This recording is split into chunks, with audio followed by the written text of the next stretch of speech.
Okay, good evening all. ഇപ്പം ഞാൻ ഇത്ര നേരം പറഞ്ഞുകൊണ്ടിരുന്നത് ഇന്നിപ്പോൾ ക്ലാസ് തുടങ്ങാനായിട്ട് 9:20 അപ്പോൾ ഈ 20 മിനിറ്റിൽ ഞാൻ പറഞ്ഞുകൊണ്ടിരുന്ന കാര്യം ഇത്രേ ഉള്ളൂ. ഒറ്റ വാക്കിൽ പറയാം. നിങ്ങൾ കണക്കിൻ്റെ കാര്യങ്ങൾ ചെയ്യുന്ന സമയത്ത് കൺസെപ്റ്റ് ഓക്കെ ആക്കിയിട്ട് മാത്രം ഷോർട്ട് കട്ട്സ് പഠിപ്പിക്കുന്ന ചാനലുകൾ പോയി കാണുക.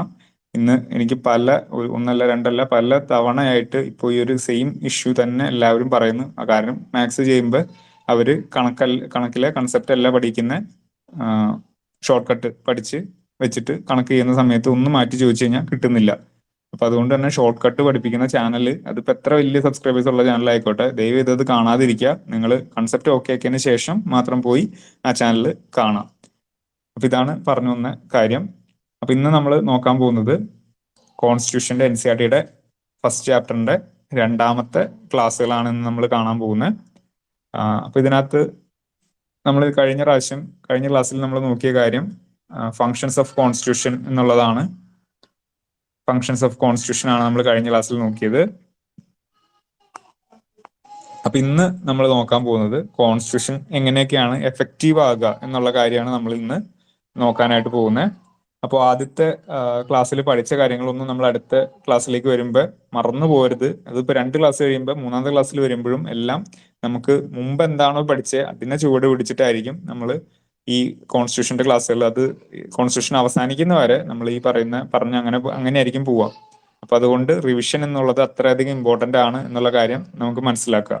ഓക്കെ, അടുത്തത് നമ്മൾ പഠിക്കാൻ പോകുന്നത് എന്തൊക്കെ കാര്യങ്ങളാണ് നമ്മുടെ കോൺസ്റ്റിറ്റ്യൂഷനെ വളരെ എഫക്റ്റീവ് ആക്കുന്നത്. കാരണം പല സ്ഥലങ്ങളിലും നിങ്ങൾക്ക് കാണാൻ പറ്റും ഈ കോൺസ്റ്റിറ്റ്യൂഷൻ എന്ന് പറയുന്നത് അത്ര എഫക്റ്റീവ് ഒന്നും ആയിരിക്കില്ല.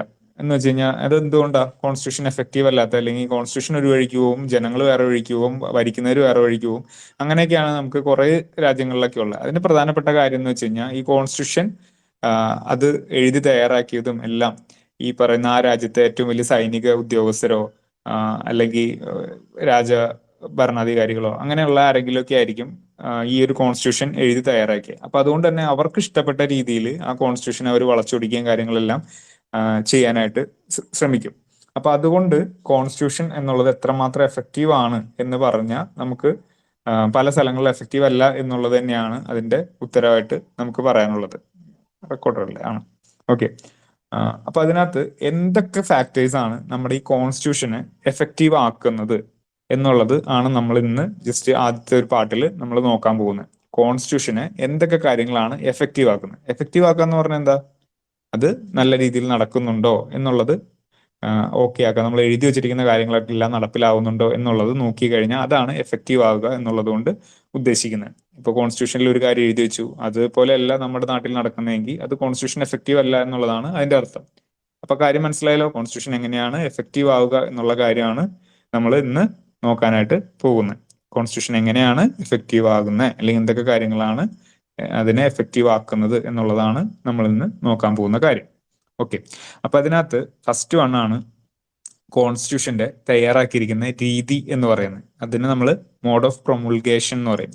മോഡ് ഓഫ് പ്രൊമുൾഗേഷൻ, PROMULGATION, പ്രഖ്യാപന രീതി എന്ന് മലയാളത്തിൽ പറയും. മോഡ് ഓഫ് പ്രൊമുൾഗേഷൻ എന്ന് പറയും. എന്താ കാര്യം എന്ന് വെച്ച് കഴിഞ്ഞാൽ നമ്മുടെ കോൺസ്റ്റിറ്റ്യൂഷൻ എന്ന് പറയുന്നത് നമുക്ക് എഴുതി വെച്ചിരിക്കുന്ന ഒരു കാര്യമാണ്. നമ്മുടെ കോൺസ്റ്റിറ്റ്യൂഷൻ ഒരു ബുക്ക് പോലെ എഴുതി തയ്യാറാക്കി അതിനകത്ത് കുറെ ആൾക്കാർ ഒപ്പിട്ട് ഒക്കെയാണ് നമ്മുടെ ഈ കോൺസ്റ്റിറ്റ്യൂഷൻ എന്ന് പറയുന്ന കാര്യം നമ്മൾ എഴുതി വെച്ചേക്കുന്നത്. അപ്പൊ ഈ ഒരു കാര്യത്തിൽ പല രാജ്യങ്ങളിലും നമുക്ക് ഈ പറഞ്ഞ കാര്യം ഇങ്ങനെ ഇതേപോലെ ബുക്കാക്കിയും ഓർഡറാക്കിയും ഒന്നും വെച്ചിട്ടില്ല. നമ്മുടെ ഇന്ത്യൻ കോൺസ്റ്റിറ്റ്യൂഷൻ എന്ന് പറയുന്നത് ഇതേപോലെ നമ്മുടെ ഒരുപാട് ഡിബേറ്റ്സും കാര്യങ്ങളെല്ലാം കഴിഞ്ഞ് അതിൻ്റെ അകത്തുള്ള ഏറ്റവും ആവശ്യമായിട്ടുള്ള കാര്യങ്ങൾ മാത്രം എടുത്ത് ബാക്കിയുള്ള രാജ്യങ്ങളിൽ നിന്നൊക്കെ ഒരുപാട് ആവശ്യമുള്ള കാര്യങ്ങൾ മാത്രം എടുത്ത് തയ്യാറാക്കിയിരിക്കുന്ന ഒരു ഡോക്യുമെന്റ് ആണ് നമ്മുടെ കോൺസ്റ്റിറ്റ്യൂഷൻ എന്ന് പറയുന്നത്. ഇപ്പൊ നേരെ മറിച്ച് ബ്രിട്ടനിലെ ഒരു കോൺസ്റ്റിറ്റ്യൂഷൻ ആണെന്നുണ്ടെങ്കിലോ, ബ്രിട്ടൻ കോൺസ്റ്റിറ്റ്യൂഷൻ ആണ്, ബ്രിട്ടന്റെ അതായത് ഇംഗ്ലണ്ടിന്റെ കോൺസ്റ്റിറ്റ്യൂഷൻ ആണെന്നുണ്ടെങ്കിലോ, അത് എന്ന് പറയുന്നത് അവർ ഓരോ സമയത്തും ഓരോ നിയമങ്ങൾ പാസ്സാക്കും. ആ നിയമങ്ങളൊക്കെ എടുത്തു വെച്ചിട്ട് ആണ് ഇവർ ഈ ഒരു ഡോക്യുമെന്റ് ആക്കി വെച്ചേക്കുന്നത്. അത് നമ്മളിപ്പോൾ ചെല്ലുന്ന സമയത്ത് ഇന്ന ദിവസം പ്രഖ്യാപിച്ച നിയമമാണ്, അത് ആ അലമാരിയിൽ ഇന്ന സ്ഥലത്ത് ഇരിക്കുന്നുണ്ട്, അങ്ങനെയൊക്കെയുള്ള രീതിയിൽ ഒരു കൃത്യമായിട്ടൊരു ഓർഡർ ഇല്ലാത്ത രീതിയിലാണ് ഈ ബ്രിട്ടന്റെ നിയമങ്ങളും കാര്യങ്ങളൊക്കെ. പക്ഷെ നേരെ മറിച്ച് നമ്മുടെ കോൺസ്റ്റിറ്റ്യൂഷന്റെ കാര്യം വന്നു കഴിയുമ്പോൾ നമുക്ക് കൃത്യമായിട്ടൊരു പ്രവർത്തനക്ഷമമായിട്ടുള്ള ഒരു കോൺസ്റ്റിറ്റ്യൂഷൻ ഉണ്ട് എന്നുള്ള ഒരു കാര്യം പറയാം. അത് വരാനായിട്ട് ഏറ്റവും ബെസ്റ്റ് അല്ലെങ്കിൽ അതിനെ അങ്ങനെ എഫക്റ്റീവ് ആകാനുള്ള ഏറ്റവും പ്രധാനപ്പെട്ട കാര്യമാണ് ഇതിന്റെ തയ്യാറാക്കിയ രീതി അഥവാ പ്രഖ്യാപന രീതി അഥവാ മോഡ് ഓഫ് പ്രൊമുൾഗേഷൻ എന്നുള്ളത്.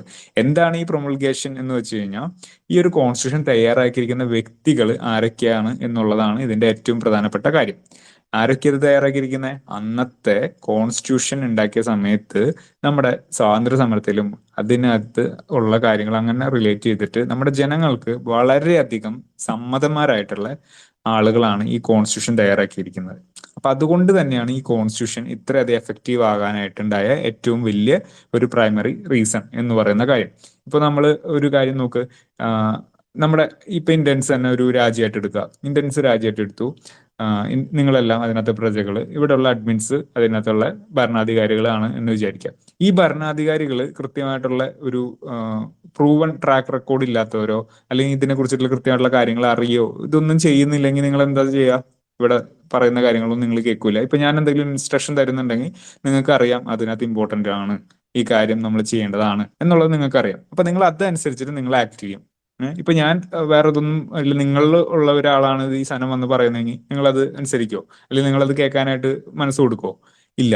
ഇത് തന്നെയാണ്, ഈ സെയിം സാധനമാണ് ഈ മോഡ് ഓഫ് പ്രൊമുൾഗേഷൻ എന്നുള്ളത് കൊണ്ട് ഉദ്ദേശിക്കുന്നത്. ആ ഒരു ഭരണഘടന തയ്യാറാക്കിയിട്ടുള്ള വ്യക്തികളുടെ പൊതുസമ്മതി എന്നുള്ളത് ഈ ഭരണഘടന നിലവിൽ വരാനായിട്ട് ഏറ്റവും അധികം സ്വാധീനം ചെലുത്തിയിട്ടുള്ള ഒരു കാര്യമാണ് എന്നുള്ളതാണ് ആദ്യത്തെ പോയിന്റ്. ക്ലിയർ ആയോ ആദ്യത്തെ പോയിന്റ് എന്താണെന്നുള്ളത്?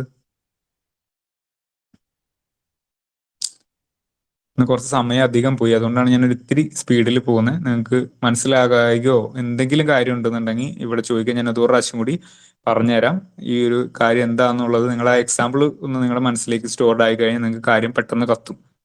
ഓക്കെ, എന്തുകൊണ്ടാണ് കോൺസ്റ്റിറ്റ്യൂഷൻ ഇതായത് അല്ലെങ്കിൽ ഇന്ത്യൻസ് ഇത്ര നന്നായിട്ട് നടന്നു പോകുന്നത് എന്തുകൊണ്ടാണ്? ഞങ്ങളുടെ ഈ അഡ്മിൻസ് ട്രാക്ക് റെക്കോർഡ് ഉള്ളവരാണ്, ഞങ്ങൾ പ്രൂവൺ ആണ്, ഇതിനു വേണ്ടിയിട്ട് ഒരുപാട് നടന്നിട്ടുണ്ട്, ഒരുപാട് കഷ്ടപ്പെട്ടിട്ടുണ്ട് എന്നുള്ളത് നിങ്ങൾക്കറിയാം. ഓക്കെ, ഒരു പ്രാവശ്യം കൂടി പറയാമെന്ന് ചോദിച്ചു കഴിഞ്ഞാൽ എന്താണ് നമ്മളിപ്പോ എന്താ പഠിക്കാൻ പോകുന്നത്? ആ ഒരു കാര്യം ഒന്ന് ആലോചിച്ച് നിങ്ങൾ എന്താ പഠിക്കാനായിട്ട് എന്താ വന്നിരിക്കുന്നത്? ഒന്നുകൂടി പറയാമെന്നൊരു എന്താണ് നമ്മൾ പഠിക്കാൻ പോകുന്നത്? പറ, നമ്മൾ എന്താ പഠിക്കാൻ പോകുന്നതെന്ന് പറ.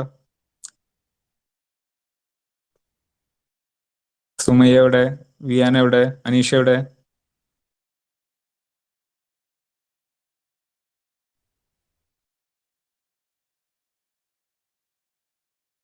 ആ, കോൺസ്റ്റിറ്റ്യൂഷൻ ആണെന്ന് മനസ്സിലായി. കോൺസ്റ്റിറ്റ്യൂഷന്റെ എന്താ പഠിക്കാൻ പോകുന്നത്? അത് ശരി, അപ്പൊ അത് കേട്ടില്ല. ഇതാണ് ഇടയ്ക്ക് വന്ന് കയറി കഴിഞ്ഞാൽ സാധനം കിട്ടൂല എന്നുള്ളത് ആണ് ഇതിന്റെ അർത്ഥം. നിങ്ങൾ ഇടയ്ക്ക് വന്ന് കയറിയിട്ട് ഇങ്ങനെ ഒന്നുകൂടി പറയുമെന്ന് ചോദിച്ചു കഴിഞ്ഞാൽ അത് ബുദ്ധിമുട്ടാണ്. അപ്പൊ അതുകൊണ്ട് ക്ലാസ് തുടങ്ങുന്ന സമയത്ത് അറ്റൻഡ് ചെയ്യാനായിട്ട് ശ്രമിക്കുക. അല്ലാതെ നമ്മൾ പറഞ്ഞുകൊണ്ട് ഇത്രയും കംപ്ലീറ്റ് ചെയ്ത് വളരെ സിമ്പിൾ ആയിട്ടുള്ള ഒരു കാര്യമായിരുന്നു അത്. ഇടയ്ക്ക് വെച്ച് കേട്ടുകൊണ്ടാണ് പകുതി കേൾക്കാതിരുന്നത്. കോൺസ്റ്റിറ്റ്യൂഷൻ എങ്ങനെയാണ് എഫക്റ്റീവ് ആകുക എന്നുള്ളതാണ് ഞാൻ പറഞ്ഞ കാര്യം. ആ കോൺസ്റ്റിറ്റ്യൂഷൻ എഫക്റ്റീവ് ആകാനായിട്ട് നമുക്കൊരു 3 കാര്യങ്ങളാണ് നമുക്ക് നോക്കാനുള്ള. അതിനകത്ത് ഒന്നാമത്തെ കാര്യം എന്ന് പറഞ്ഞാൽ ഈ കോൺസ്റ്റിറ്റ്യൂഷൻ എഴുതിയ ആളുകളുടെ ജനസമ്മതി അഥവാ ഇത് എങ്ങനെയാണോ പ്രഖ്യാപിച്ച ആ പ്രഖ്യാപന രീതി എന്ന് നമ്മൾ പറയും. അല്ലെങ്കിൽ അതെങ്ങനെ തയ്യാറാക്കി എന്നുള്ളതിനെയാണ് ഈ പറഞ്ഞ പ്രഖ്യാപന രീതി എന്നുള്ളത് കൊണ്ട് ഉദ്ദേശിക്കുന്നത്. ഇംഗ്ലീഷിൽ പറയുമ്പോൾ മോഡ് ഓഫ് പ്രൊമുൾഗേഷൻ എന്ന് നമ്മൾ പറയും. ഈ മോഡ് ഓഫ് പ്രൊമുൾഗേഷൻ നല്ല രീതിയിലായതുകൊണ്ടാണ് ഈ പറയുന്ന കോൺസ്റ്റിറ്റ്യൂഷൻ എഫക്റ്റീവ് ആകാനായിട്ടുള്ള ഏറ്റവും വലിയൊരു കാരണം. അതായത് ഈ കോൺസ്റ്റിറ്റ്യൂഷൻ ഉണ്ടാക്കിയിരിക്കുന്ന വ്യക്തികൾ വളരെ ആ സമയത്ത് ഉണ്ടായിരുന്ന നാഷണലിസ്റ്റ് മൂവ്മെന്റ്സിലും സ്വാതന്ത്ര്യ സമരത്തിലും ഒക്കെ പങ്കെടുത്ത് വളരെയധികം ജനസമ്മതിയുള്ള ആളുകളായിരുന്നു ഈ പറഞ്ഞ കോൺസ്റ്റിറ്റ്യൂഷനിൽ ഭരണഘടന എഴുതി തയ്യാറാക്കാനായിട്ട് ഉണ്ടായിരുന്നത്. അപ്പോൾ അതുകൊണ്ട് തന്നെ അവർ എഴുതി തയ്യാറാക്കിയ സാധനം എന്ത് സാധനമാണെങ്കിലും നമ്മൾ അതിനകത്ത് ഓക്കെയാണ്. അതുകൊണ്ട് കോൺസ്റ്റിറ്റ്യൂഷൻ എഫക്റ്റീവ് ആകാനായിട്ട് അതൊരു വളരെ വലിയ ഫാക്ടർ ആയിരുന്നു എന്നുള്ളതാണ് ഞാൻ ഈ പറഞ്ഞ കാര്യം. അതായത് ജനപിന്തുണ നല്ല രീതിയിൽ ഈ പറഞ്ഞ ആളുകൾക്ക് ഉണ്ടായിരുന്നു. അതുകൊണ്ട് അവർ പറയുന്ന കാര്യങ്ങൾ ജനങ്ങൾക്ക് സ്വീകാര്യമായിരുന്നു. അതുകൊണ്ട് അവർ എഴുതിയ കോൺസ്റ്റിറ്റ്യൂഷനും സ്വീകാര്യപ്പെട്ടു. കോൺസ്റ്റിറ്റ്യൂഷൻ നല്ലതാണ് എന്ന് ആളുകൾക്ക് മനസ്സിലായി. അത് എഫക്റ്റീവായിട്ട് അവർ യൂസ് ചെയ്യാൻ തുടങ്ങി. ക്ലിയർ ആണോ?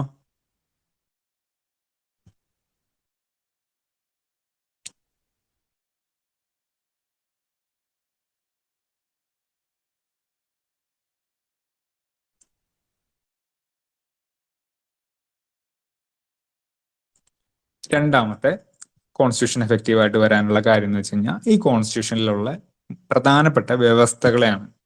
പ്രധാനപ്പെട്ടിട്ടുള്ള ആർട്ടിക്കിളുകൾ അല്ലെങ്കിൽ പ്രധാനപ്പെട്ടിട്ടുള്ള ഇതിനകത്ത് പറഞ്ഞിരിക്കുന്ന വ്യവസ്ഥകൾ, മുഖ്യ വ്യവസ്ഥകൾ എന്ന് പറയും. ഇംഗ്ലീഷിൽ സബ്സ്റ്റാൻറ്റീവ് പ്രൊവിഷൻസ് എന്ന് പറയും. Substantive provisions. എന്താണ് spelling? SUPSTANTIVE. Substantive provisions of the constitution. എന്താണ് സബ്സ്റ്റാൻറ്റീവ് പ്രൊവിഷൻ എന്ന് വെച്ച് കഴിഞ്ഞാൽ മലയാളത്തിൽ മുഖ്യ വ്യവസ്ഥകൾ എന്ന് പറയും. മുഖ്യ വ്യവസ്ഥകൾ എന്താണ്? ഈ മുഖ്യ വ്യവസ്ഥകൾ എന്ന് പറഞ്ഞാൽ ഇപ്പോൾ നമുക്ക് എല്ലാവർക്കും ഒരുപാട് കാര്യങ്ങൾ അല്ലെങ്കിൽ ഒരുപാട് ആഗ്രഹങ്ങളുണ്ട്, ഒരുപാട് ഇഷ്ടങ്ങളുണ്ട്. അല്ലെങ്കിൽ നിങ്ങൾ പലരും പല ബാക്ക്ഗ്രൗണ്ടിൽ നിന്നുള്ള ആൾക്കാരായിരിക്കും. ഈ ഒരു ഇന്ത്യൻസ് എന്ന് പറഞ്ഞിട്ടുള്ള രാജ്യം, ഞാൻ ഇവിടുത്തെ ഒരു ചെറിയ രാജാവ്, നിങ്ങൾ എല്ലാവരും പ്രജകൾ, അല്ലെങ്കിൽ ഈ ഒരു രാജ്യം, ഈ ഒരു ഫോൺ അല്ലെങ്കിൽ ഈ ഒരു ടെലഗ്രാം ചാനൽ നമ്മുടെ ഒരു രാജ്യമായിട്ട് കൺസിഡർ ചെയ്യുന്ന സമയത്ത് നിങ്ങൾ എല്ലാവരും പല ബാക്ക്ഗ്രൗണ്ടിൽ നിന്നും പല ജില്ലകളിൽ നിന്നും ഒക്കെ ഉള്ള ആളുകളാണ് എന്ന് വിചാരിക്കാം. അപ്പൊ ഇങ്ങനെ നമുക്ക് എല്ലാവരെയും ഒരു ഒന്നിച്ച് ഞാൻ ഈ കൊടക്കുഴയിൽ ഈ ഒരു രാജ്യത്ത് ഞാൻ കൊണ്ടുവന്നിട്ടുണ്ട്. അപ്പൊ ചിലവർക്ക് ഇതിനകത്ത് ഇംഗ്ലീഷ് പാടായിരിക്കും, ചിലവർക്ക് ഇതിനകത്ത് മാത്സ് പാടായിരിക്കും, ചിലവർക്ക് ഇതിനകത്ത് മലയാളം പാടായിരിക്കും, ചിലവർക്ക് ഇതിനകത്ത് GK പാടായിരിക്കും. അപ്പൊ ഇതിനകത്ത് ഇവർക്ക് ഇതെല്ലാം പഠിക്കണം എന്നുണ്ടെങ്കിൽ, അല്ലെങ്കിൽ ഇവർക്ക് ഇതെല്ലാം ആണ് ആഗ്രഹം എന്നുണ്ടെങ്കിലും, ഞാൻ എന്ത് ചെയ്യും? ഇവർക്ക് എല്ലാവർക്കും ഒരേപോലെ ഫോളോ ചെയ്ത് പോകാനായിട്ട് പറ്റുന്ന കുറച്ച് റൂൾസ് ഉണ്ടാക്കും. എല്ലാവർക്കും ഈക്വൽ ആയിട്ട് ഇമ്പോർട്ടൻസ് കൊടുത്ത്. അതുകൊണ്ട് അതിന്റെ അർത്ഥമാണ് ചിലപ്പോൾ ഇന്ന് ടൈം ടേബിൾ ഇട്ടിരിക്കുന്ന മലയാളം ആണെങ്കിൽ നാളെ ചിലപ്പോൾ ഞാൻ ഇംഗ്ലീഷ് ആയിരിക്കും ഇടാൻ പോവുക, അതിന്റെ പിറ്റേ ദിവസം ചിലപ്പോൾ കണക്കിന്റെ ആയിരിക്കും ഇടാൻ പോവുക, അതിന് പിറ്റേ ദിവസം ചിലപ്പോൾ GK ആയിരിക്കും കൂടുതൽ ഇമ്പോർട്ടൻസ്. അങ്ങനെ ഒരു കോർഡിനേഷൻ കൃത്യമായിട്ട് നടത്തി എല്ലാവർക്കും ഈക്വൽ ആയിട്ടുള്ള രീതിയിൽ യോജിച്ചു പോകാൻ പറ്റുന്ന രീതിയിൽ കുറച്ച് വ്യവസ്ഥകളും കാര്യങ്ങളെല്ലാം കൊണ്ടുവരും. ചിലർക്ക് റിസർവേഷൻ കൂടുതൽ കൊടുക്കും, താഴ്ന്നു കിടക്കുന്നവർ ഒന്നുകൂടി ഒന്ന് ഉയർത്തിക്കൊണ്ടുവരാനുള്ള കാര്യങ്ങൾ ഞാൻ ചെയ്യും. അപ്പൊ അങ്ങനെ മാത്സ് അവരെ കൊണ്ട് കൂടുതൽ വർക്കൗട്ട് ചെയ്യിക്കും. അങ്ങനെയൊക്കെയുള്ള കാര്യങ്ങൾ നമ്മൾ ചെയ്യിക്കും എന്നുള്ളതാണ് നിങ്ങൾ മനസ്സിലാക്കേണ്ടത്. അപ്പൊ അങ്ങനെ നമ്മൾ എന്ത് ചെയ്യും?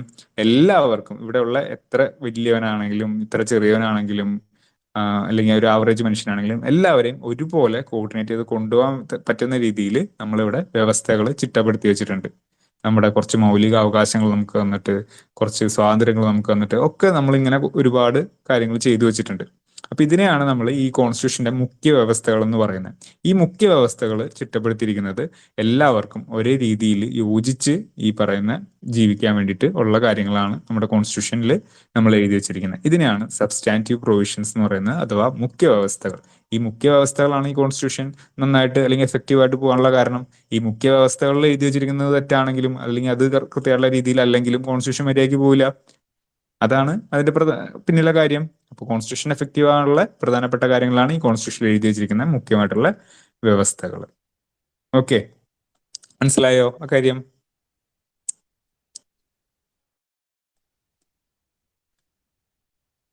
നിങ്ങൾ ഇത് കഴിഞ്ഞിട്ട് NCERT ടെക്സ്റ്റും കൂടി ഒന്ന് എഴുതി വെച്ച് എടുത്തു വെച്ചിട്ട് വായിക്കുക. ഞാൻ ഈ പറയുന്ന രീതിയിലൊന്നും ആയിരിക്കില്ല ചിലപ്പോൾ അതിനകത്ത് എഴുതി വെച്ചേക്കുന്നത്. ഞാനിപ്പോൾ നിങ്ങൾക്ക് മനസ്സിലാകുന്ന രീതിയിൽ പറഞ്ഞെന്നുള്ളൂ. നമുക്കത് മൊത്തം അതിനകത്ത് എഴുതിയിരിക്കുന്ന മൊത്തം കാണാപ്പാടൊന്നും പഠിക്കാനില്ല. അതിനകത്തുള്ള കാര്യം മനസ്സിലാക്കുക എന്നുള്ളതാണ് പ്രധാനം. ഓക്കെ, അപ്പോൾ ചിലപ്പോൾ അതിനകത്ത് വല്ല എക്സാമ്പിൾ കൂടുതൽ ഉണ്ടായിരിക്കും, ചിലപ്പോൾ ഞാൻ പറയുന്നതായിരിക്കും നിങ്ങൾക്ക്. അപ്പം നിങ്ങൾ എന്താ അതിനകത്ത് എടുക്കുന്നതെന്ന് വെച്ചാൽ ആ കീ ടേം മാത്രം നിങ്ങൾ എടുത്താൽ മതി. എന്നിട്ട് അത് എന്താണ് എന്നുള്ളത് നിങ്ങൾ തന്നെ ഒന്ന് പറഞ്ഞു നോക്കുക. നിങ്ങൾക്ക് നിങ്ങളുടെ പഠിത്തം ഓക്കെ ആണോ എന്ന് ടെസ്റ്റ് ചെയ്യാനായിട്ട് ഏറ്റവും ബെസ്റ്റ് വഴി എന്ന് പറയുന്നത് നിങ്ങൾ പഠിച്ച കാര്യം മറ്റൊരാൾക്ക് പറഞ്ഞു കൊടുക്കാൻ പറ്റുന്നുണ്ടോ എന്ന് ചെക്ക് ചെയ്യുക. അങ്ങനെ പറഞ്ഞു കൊടുക്കാനായിട്ട് പറ്റുന്നുണ്ടെങ്കിൽ നിങ്ങളുടെ പഠിത്തം ഓക്കെയാണ്, അത് ടെസ്റ്റ് ചെയ്തുകൊണ്ടിരുന്നാൽ മതി നിരന്തരമായിട്ട്. അതാണ് ലേണിങ്ങിലെ ഏറ്റവും വലിയൊരു മെത്തേഡ് എന്ന് പറയുന്നത്.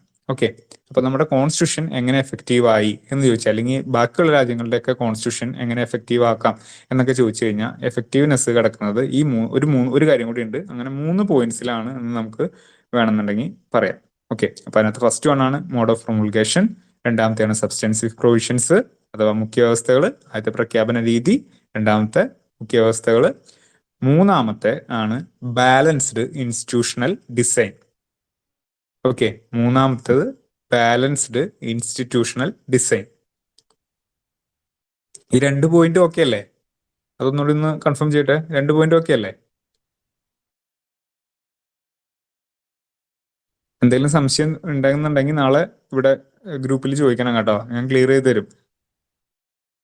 ഞാൻ ഇല്ലെങ്കിൽ നിങ്ങളോട് പേഴ്സണലി ഡൗട്ട് ചോദിക്കരുതെന്ന് പറയുന്നതിന്റെ കാര്യം എന്ന് വെച്ച് കഴിഞ്ഞാൽ, ഞാൻ ഇന്ന് ഉച്ചയ്ക്ക് വോയിസ് ഇട്ട പോലെ തന്നെ അത് ചിലപ്പോൾ ഞാൻ എന്തെങ്കിലും തിരക്കിലാണെങ്കിൽ കാണൂല, അല്ലെങ്കിൽ പിന്നെ നിങ്ങൾക്ക് അതിന്റെ മറുപടി കിട്ടാനായിട്ട് വായിക്കും. അതിലും ഭേദമാണ് നമ്മുടെ ഇവിടെ ഗ്രൂപ്പിലുള്ള പിള്ളേർ ആരെങ്കിലും അത് പറഞ്ഞുതരാം. അറിയില്ലാത്തവരൊന്നുമല്ല, നമുക്ക് LD ഒക്കെ പ്രിപ്പയർ ചെയ്ത് നല്ല സെറ്റ് ആയിട്ടിരിക്കുന്ന പിള്ളേരുണ്ട്. ബിഗിനേഴ്സിന് ഏറ്റവും ബെസ്റ്റ് ഇതാണ്. അപ്പൊ നിങ്ങൾ അതിനകത്തൊരു നാണക്കേടും വിചാരിക്കേണ്ട. പഠിച്ചിരിക്കുന്ന കുട്ടികൾ അത് പറഞ്ഞു കൊടുക്കുന്നതിന് യാതൊരു തരത്തിലുള്ള നാണക്കേടും അല്ലെങ്കിൽ ഞാൻ എൻ്റെ അറിവ് കുറഞ്ഞു പോകുന്നോ അങ്ങനെ ഒന്നും വിചാരിക്കേണ്ട. നിങ്ങളുടെ അറിവ് കൂടെ ഉള്ളൂ, പറഞ്ഞു കൊടുത്തോ. ഓക്കെ, അപ്പോ 2 കാര്യം കഴിഞ്ഞു. മൂന്നാമത്തെയാണ് ബാലൻസ്ഡ് ഇൻസ്റ്റിറ്റ്യൂഷണൽ ഡിസൈൻ എന്ന് പറയുന്നത്. അഥവാ മലയാളത്തിൽ പറയുകയാണെങ്കിൽ സന്തുലിത സ്ഥാപന രൂപരേഖ എന്ന് പറയും. സന്തുലിത സ്ഥാപന രൂപരേഖ അഥവാ ഇംഗ്ലീഷാണ് എളുപ്പം, balanced institutional design. Balanced institutional design എന്താ ഇതിനകത്ത് ആ പേരിൽ നിന്ന് തന്നെ എടുക്കാലോ. ബാലൻസ്ഡ് ഇൻസ്റ്റിറ്റ്യൂഷണൽ ഡിസൈൻ, ഒന്ന് അതിനകത്ത് ബാലൻസ് ഉണ്ട്, രണ്ട് ഒരു ഇൻസ്റ്റിറ്റ്യൂഷൻ ഉണ്ട്, മൂന്ന് ഒരു ഡിസൈൻ ഉണ്ട്. എന്താ സംഭവം ബാലൻസ്ഡ് ഇൻസ്റ്റിറ്റ്യൂഷണൽ ഡിസൈൻ അഥവാ സന്തുലിത സ്ഥാപന രൂപരേഖ എന്ന് പറയുന്നത്? ഇപ്പൊ നമ്മുടെ ഇന്ത്യൻ കോൺസ്റ്റിറ്റ്യൂഷന്റെ ഒരു കാര്യം നിങ്ങൾ എടുക്കുകയാണെന്നുണ്ടെങ്കിൽ നിങ്ങൾ നോക്കുക ബാലൻസ്ഡ് ആണോ എന്ന് ചെക്ക് ചെയ്യാനായിട്ട് എങ്ങനെയാന്ന് നോക്കുക. ഇപ്പോ ഒരു രാജ്യത്ത് നമ്മുടെ ജുഡീഷ്യറി ഉണ്ട്, നമ്മുടെ എക്സിക്യൂട്ടീവ് ഉണ്ട്, ലെജിസ്ലേച്ചർ ഉണ്ട്. ഒരാൾ ഒരു നിയമമൊക്കെ നിർമ്മിച്ച് അത് എക്സിക്യൂട്ട് ചെയ്യാനായിട്ട് ഒരു രീതിയിൽ വിട്ടു. ഈ നിയമം നിർമ്മിക്കുന്നവൻ അത് നല്ല രീതിയിലല്ല നിയമം നിർമ്മിച്ചേക്കുന്നതെങ്കിൽ ആ നിയമത്തിനൊരു കൺട്രോൾ ഇടാനായിട്ട് എപ്പോഴും നമ്മുടെ ലെജിസ്ലേച്ചർ അല്ല, ജുഡീഷ്യറിക്ക് അധികാരമുണ്ട്. അതായത് ബാക്കി ഇപ്പൊ എക്സിക്യൂട്ടീവ് കൃത്യമായിട്ടുള്ള രീതിയിലല്ല വർക്ക് ചെയ്യണമെന്നുണ്ടെങ്കിൽ അത് കറക്റ്റ് ചെയ്യാനായിട്ട് ബാക്കിയുള്ള ആളുകൾക്ക് അധികാരമുണ്ട്. ഇങ്ങനെ ഈ ഒരു വർക്ക് വിഭജനം നടത്തിയിരിക്കുന്നത് ഒരു ഹൊറിസോണ്ടൽ ശ്രേണി സ്ട്രക്ചറിലാണ്. ഒരു എന്താ സമാന്തര ശ്രേണി പോലെ, സമാന്തര ശ്രേണി അല്ല, സമാന്തരമായിട്ടാണ് നമ്മൾ ഇതിനകത്ത് പവർ ഡിസ്ട്രിബ്യൂട്ട് ചെയ്തേക്കുന്നത്. അതായത് ആരെങ്കിലും ഒരാൾ ഇതിനകത്ത് കൃത്യമായിട്ടുള്ള കാര്യങ്ങൾ ചെയ്തില്ലെങ്കിൽ ബാക്കിയുള്ള രണ്ടുപേർ കൂടി ചേർന്നിട്ടോ അല്ലെങ്കിൽ ബാക്കിയുള്ള ആരെങ്കിൽക്കോ അതിനകത്ത് ഒരു കടിഞ്ഞാൺ ഇടാൻ വേണ്ടിയിട്ട് ഇവർക്ക് പറ്റും.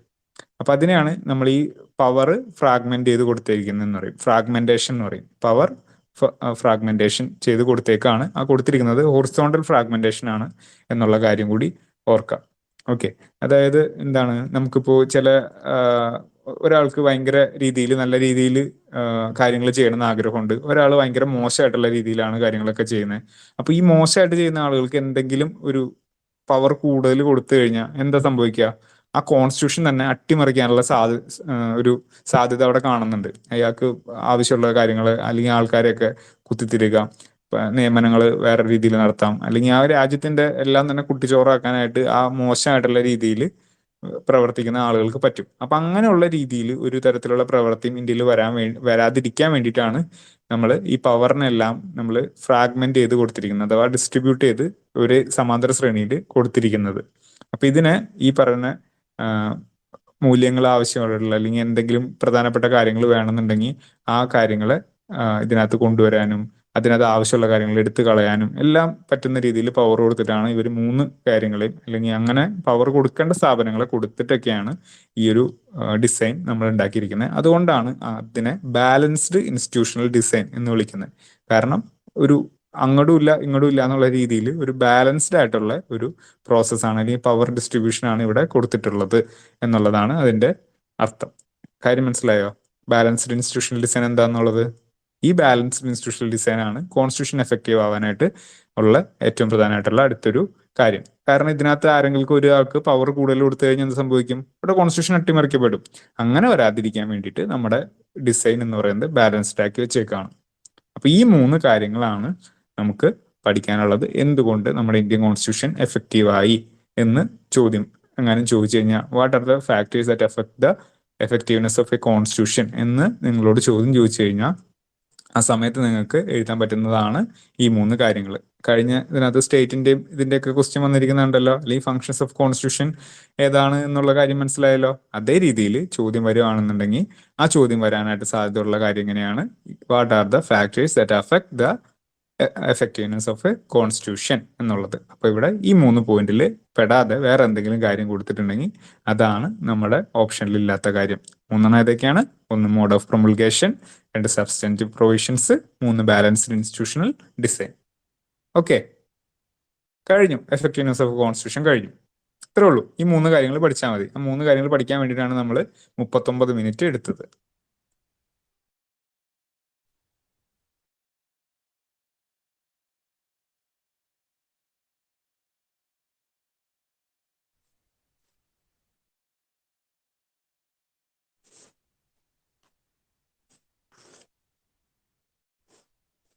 ഓക്കെ, ക്ലിയർ ആണല്ലോ അല്ലേ?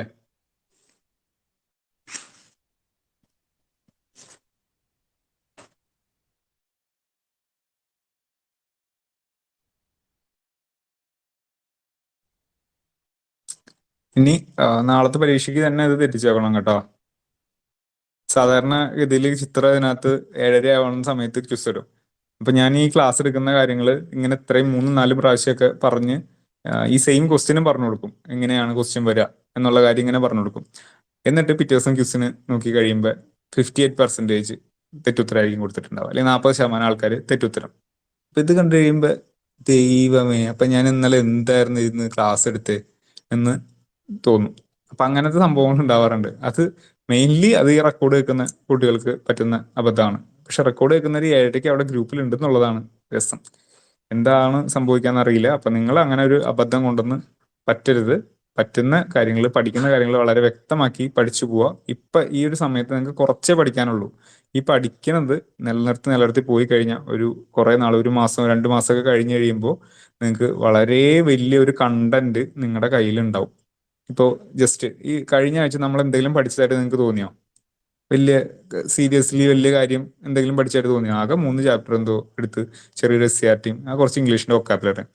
പക്ഷെ ഈ ഒരു കാര്യം അതൊരു മോഡൽ എക്സാം എഴുതാനായിട്ടുള്ള കണ്ടന്റ് ഉണ്ടെന്ന് തന്നെയുള്ളതാണ് അതിന്റെ പിറകിലെ കാര്യം. അപ്പൊ ഇങ്ങനെ ഓരോ ആഴ്ചയിൽ നമ്മളിങ്ങനെ കണ്ടന്റ് സ്റ്റോർ ചെയ്ത് അണ്ണാൻ ഇങ്ങനെ നട്ടും കാര്യങ്ങളൊക്കെ പറക്കി പറക്കി വെക്കുന്ന പോലെ നമ്മളിങ്ങനെ ഓരോന്നോരോന്നായിട്ട് കൂട്ടി കൂട്ടി വെക്കും. അതൊരു വലിയ മലയാകും. ആ മലയാകുന്നവരെ നോക്കി നിൽക്കരുത്. നിങ്ങൾ റിവിഷൻ അതിന്റെ ഒപ്പം തന്നെ കൊണ്ടുപോവുക. നിങ്ങൾക്ക് ആഴ്ചയിൽ 4 ദിവസമാണ് ക്ലാസ് ഉള്ളത്. പഠിക്കാനായിട്ട് ഇടുന്ന മെറ്റീരിയൽസും കാര്യങ്ങളെല്ലാം 2 ദിവസം കൂടുമ്പോൾ നിങ്ങൾക്ക് റിവിഷൻ ഉണ്ട്. പെൻഡിങ് ആയിട്ടുള്ള ദിവസങ്ങളെ തീർക്കാൻ നോക്കുക. ശനി ഞായർ അവധിയാണ്.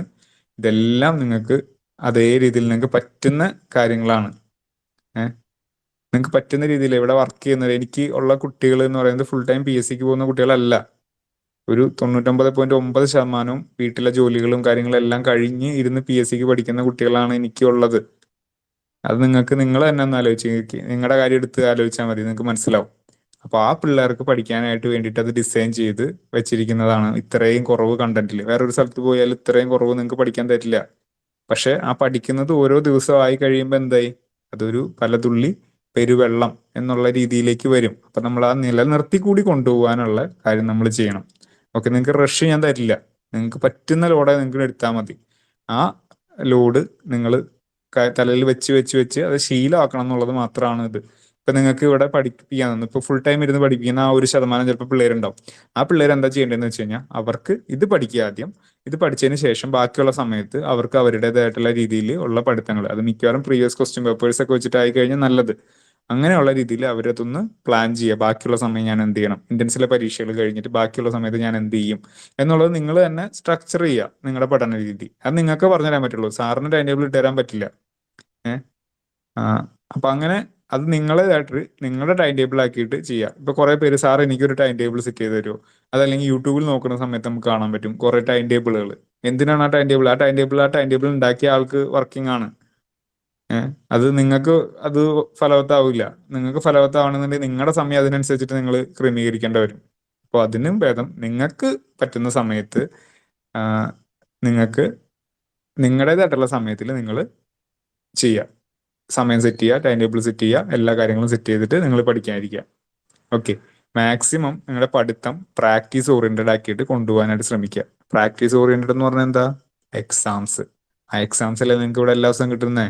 നിങ്ങൾക്ക് പഠിക്കാനായിട്ടുള്ള കാര്യങ്ങൾ പഠിച്ചത് ശരിയാണോ എന്ന് നിങ്ങൾ നോക്കണം എന്നുണ്ടെങ്കിൽ നിങ്ങൾക്ക് ഇത് എക്സാം എഴുതണം.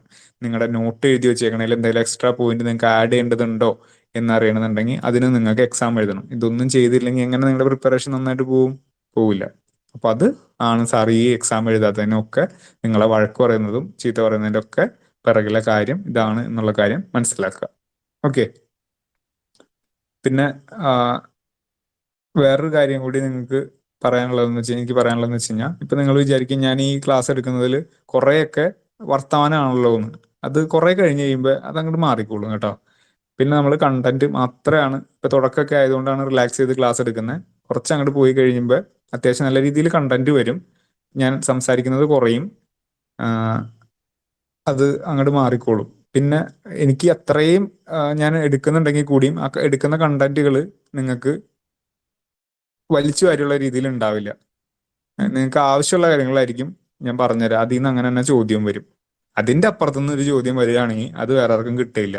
ആ ഒരു സ്റ്റൈലിൽ വേണം നിങ്ങൾ എൻ്റെ ക്ലാസ്സുകളിൽ കേൾക്കാനും പഠിക്കാനായിട്ടും കാര്യം മനസ്സിലാക്കി പഠിക്കുക എന്നുള്ള ടെക്നിക്കാണ് ഞാൻ എൻ്റെ കുട്ടികൾക്ക് പറഞ്ഞു കൊടുക്കുക.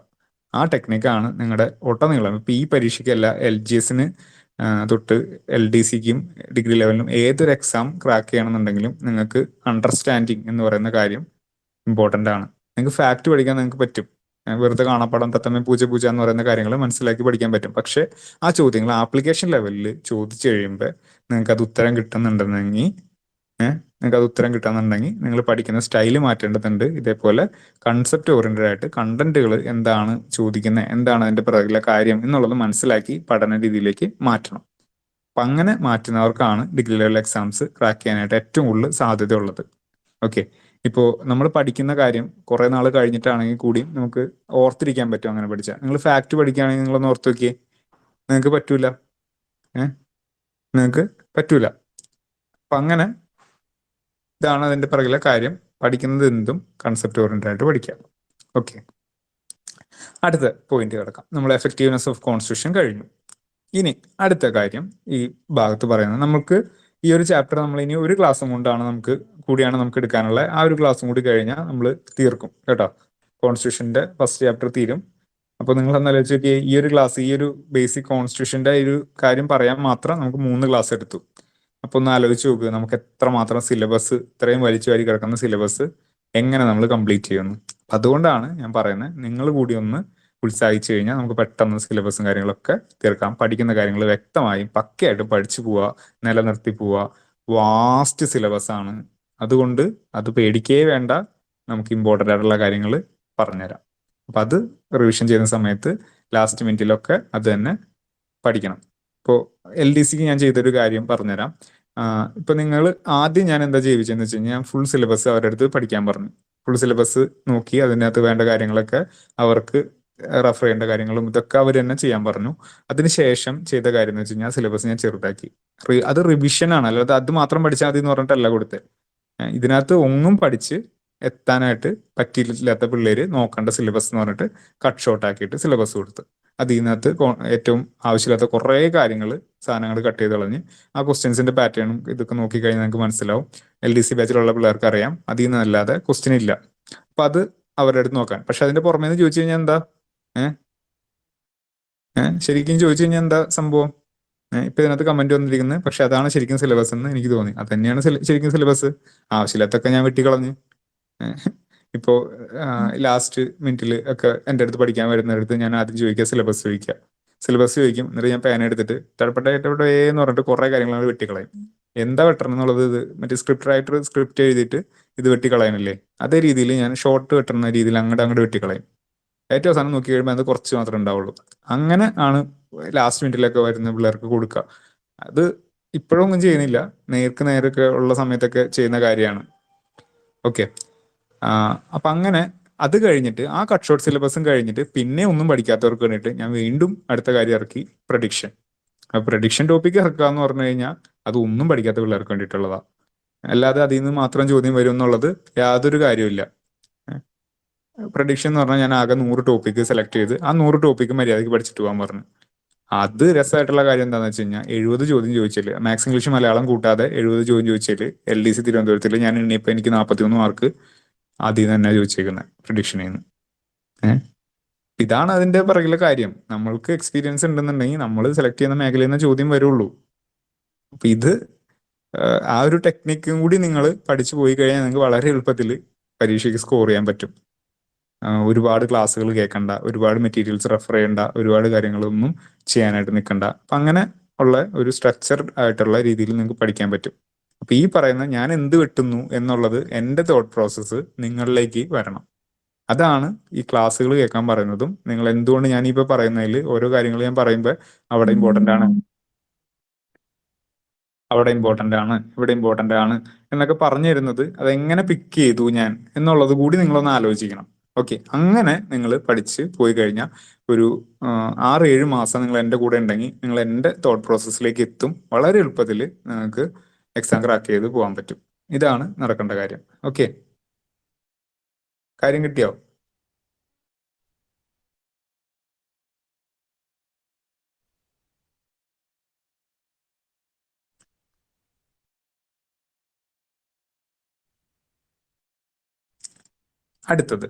നമ്മൾ അടുത്തത് പഠിക്കാൻ പോകുന്നത് നമ്മുടെ ഭരണഘടന എങ്ങനെ ഉണ്ടാക്കി എന്നുള്ള കാര്യമാണ് നമ്മൾ അടുത്തത് പഠിക്കാൻ പോകുന്നത്. ഈ ഒരു കാര്യം നിങ്ങൾ നിങ്ങളുടെ റാങ്ക് ഫയലുകളിലും നിങ്ങളുടെ യൂട്യൂബ് ക്ലാസ്സുകളിലും ഒക്കെ നിങ്ങൾ കേൾക്കുന്ന സമയത്ത് സ്ഥിരമായിട്ട് കാണുന്ന പോർഷനാണ്. ഈ ഒരു കാര്യം എല്ലാവരും പറഞ്ഞുതരും. എല്ലാവർക്കും എടുക്കാനായിട്ട് അറിയുന്ന കാര്യമാണ്, എല്ലാവർക്കും പറഞ്ഞു തരാൻ പറ്റുന്ന കാര്യമാണ് ഇതിനകത്ത് ഉള്ളത്. എങ്ങനെ നമ്മുടെ ഭരണഘടന ഉണ്ടാക്കി. അപ്പൊ ഇതിനകത്ത് നിങ്ങൾ ഭരണഘടന ഉണ്ടാക്കിയ സമയത്ത് നമുക്ക് ഇതിനകത്തുള്ള വലിയ കഥകളൊന്നും ഇപ്പൊ ഈ ഇൻട്രൊഡക്ഷനിൽ പഠിക്കാനില്ല. എങ്ങനെയാണ് ഭരണഘടന ഉണ്ടാക്കിയെന്ന് വെച്ച് കഴിഞ്ഞാൽ, ഭരണഘടന ഉണ്ടാക്കിയത് ഒറ്റ വാക്കിൽ ഉത്തരം പറഞ്ഞ ഒരു ഭരണഘടനാ നിർമ്മാണ സമിതി അഥവാ കോൺസ്റ്റിറ്റ്യൂവന്റ് അസംബ്ലി എന്നുള്ളതാണ് നമുക്ക് അതിനകത്ത് ഉള്ള കാര്യം. ഈ കോൺസ്റ്റിറ്റ്യൂവന്റ് അസംബ്ലി ഉണ്ടാവുകയും 1946 ഡിസംബർ 9 കോൺസ്റ്റിറ്റ്യൂവന്റ് അസംബ്ലി ആദ്യത്തെ മീറ്റിംഗ് ചേർന്ന് ആണ് ഈ ഭരണഘടന ഉണ്ടാക്കാനുള്ള പ്രയത്നങ്ങൾ തുടങ്ങുന്നത്. അപ്പൊ ആ ഡേറ്റ് ഒന്ന് ഓർത്ത് വെച്ചേക്കുക. കോൺസ്റ്റിറ്റ്യൂവന്റ് അസംബ്ലിയുടെ ഫസ്റ്റ് സിറ്റിംഗ് അല്ലെങ്കിൽ ഫസ്റ്റ് മീറ്റിംഗ് എന്നായിരുന്നു എന്ന് ചോദിച്ചു കഴിഞ്ഞാൽ PSCയിൽ ഫാക്റ്റിൽ ചോദിക്കുന്ന എപ്പോഴും ചോദിക്കുന്ന ചോദ്യമാണ്. ഫാക്റ്റിലേ ഇത് ചോദിക്കുള്ളൂ. എപ്പോഴും ചോദിക്കുന്ന ഒരു ചോദ്യമാണ് 1946 ഡിസംബർ 9. അതിനകത്ത് പിന്നെയും കുറെ കഥകൾ പറയാനുണ്ട്. അതൊക്കെ അഞ്ജിത മിസ് എടുക്കുന്ന സമയത്ത് ഡീറ്റെയിൽ ആയിട്ട് പറയും. നിങ്ങൾ ജസ്റ്റ് ഇൻട്രൊഡക്ഷൻ മാത്രം പറഞ്ഞാൽ മതി. ആരാണ് അതിനകത്ത് പ്രസിഡന്റായിട്ട് തിരഞ്ഞെടുക്കപ്പെട്ടതെന്നൊക്കെ, അങ്ങനെ കുറെ കാര്യങ്ങളുണ്ട്. അതിനകത്ത് അംഗങ്ങൾ ആരൊക്കെയാണ്, അതൊക്കെ അഞ്ജിത മിസിന്റെ ഏരിയ. ഞാൻ അതിനകത്തൊന്നും കൈവയ്ക്കണില്ല. എങ്ങനെ കോൺസ്റ്റിറ്റ്യൂഷൻ ഉണ്ടാക്കി എന്നുള്ള കാര്യം മാത്രം ഞാൻ പറയും. ഓക്കെ.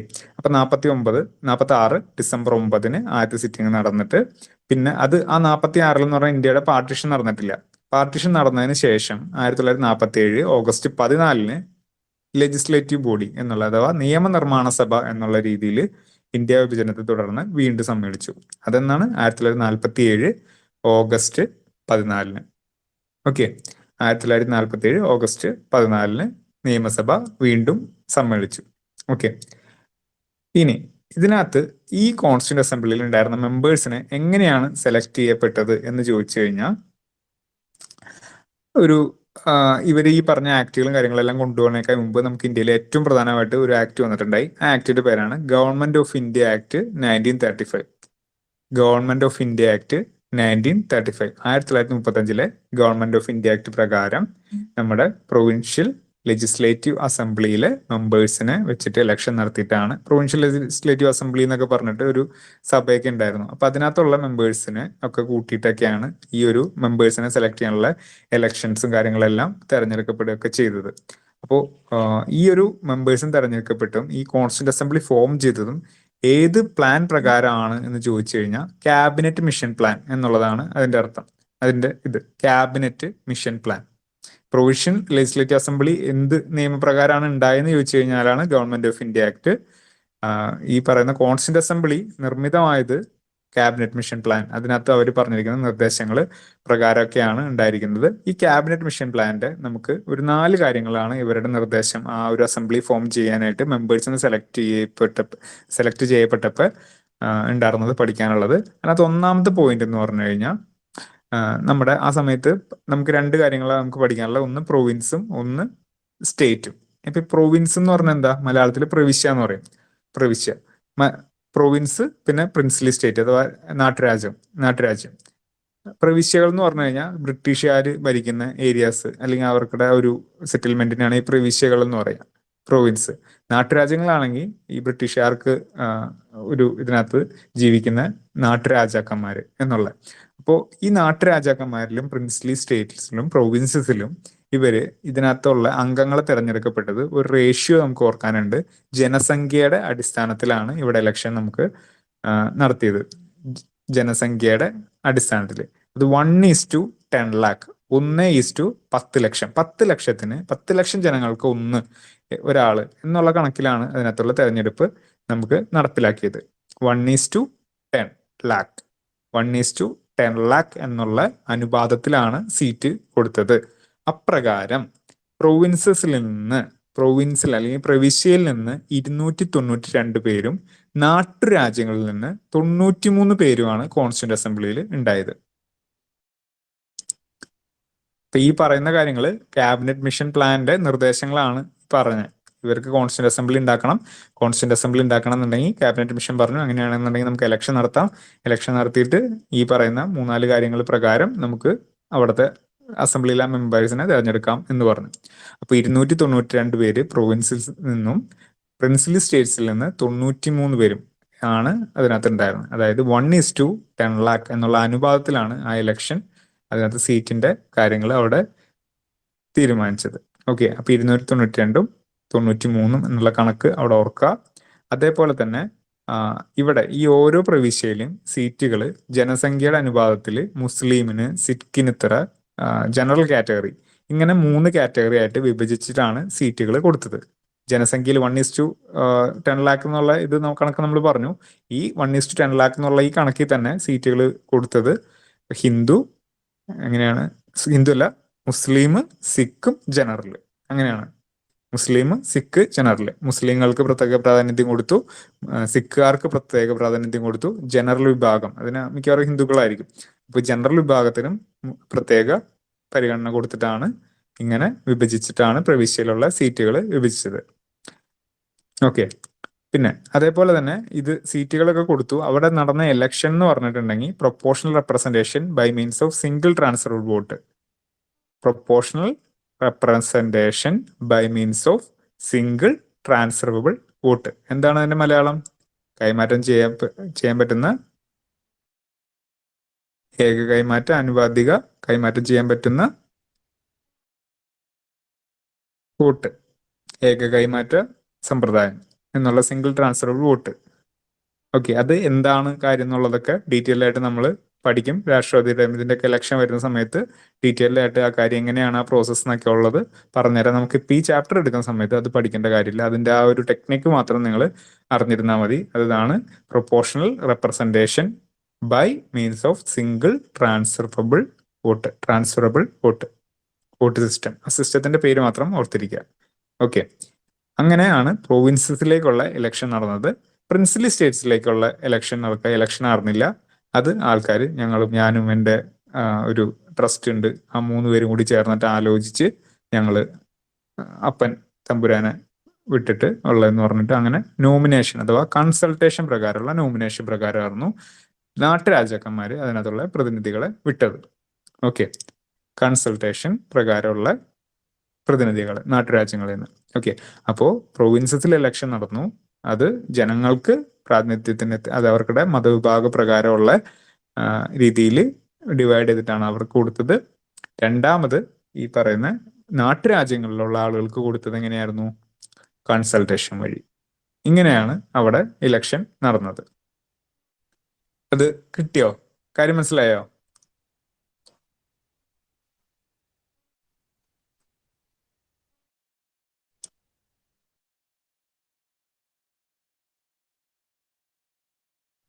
ഓക്കെ, ഇനി നമുക്ക് ഒരു ചെറിയ ഒരു ഫാക്ട്സിന്റെ കുറച്ച് ഒരു കാര്യമാണ് പഠിക്കാനുള്ളത്. അത് എന്താണെന്ന് വെച്ച് കഴിഞ്ഞാൽ കോൺസ്റ്റിറ്റ്യൂന്റ് അസംബ്ലിയിലെ കോമ്പോസിഷൻ, അതിന്റെ ഘടന എന്നുള്ള ഒരു കാര്യമാണ് നമുക്ക് പഠിക്കാനുള്ള അടുത്തത്. വളരെ പെട്ടെന്ന് നമുക്ക് പോയിന്റ് ആയിട്ട് എണ്ണി പഠിച്ചാൽ മതി. വളരെ ഡീറ്റെയിൽ ആയിട്ട് നിങ്ങൾ വായിച്ചോ. നമുക്കത് പഠിക്കാനുള്ള കാര്യങ്ങൾ വളരെ കുറച്ചേ ഉള്ളൂ. അപ്പൊ അത് നമ്മൾ പോയിന്റ് ഇട്ട് ഞാൻ പറഞ്ഞുതരാം. അപ്പൊ അതൊന്ന് നോട്ട് ചെയ്ത് വെക്കുക. നിങ്ങൾ ആ ടെക്സ്റ്റ് വായിക്കുന്ന സമയത്ത് ഇതോടെ കാണുമ്പോൾ നമ്മൾ PSCക്ക് ഇമ്പോർട്ടന്റ് ആണ് എന്നുള്ള കാര്യം മനസ്സിലാക്കി വെക്കുക. ഓക്കെ, തുടങ്ങാം. Composition of constituent assembly.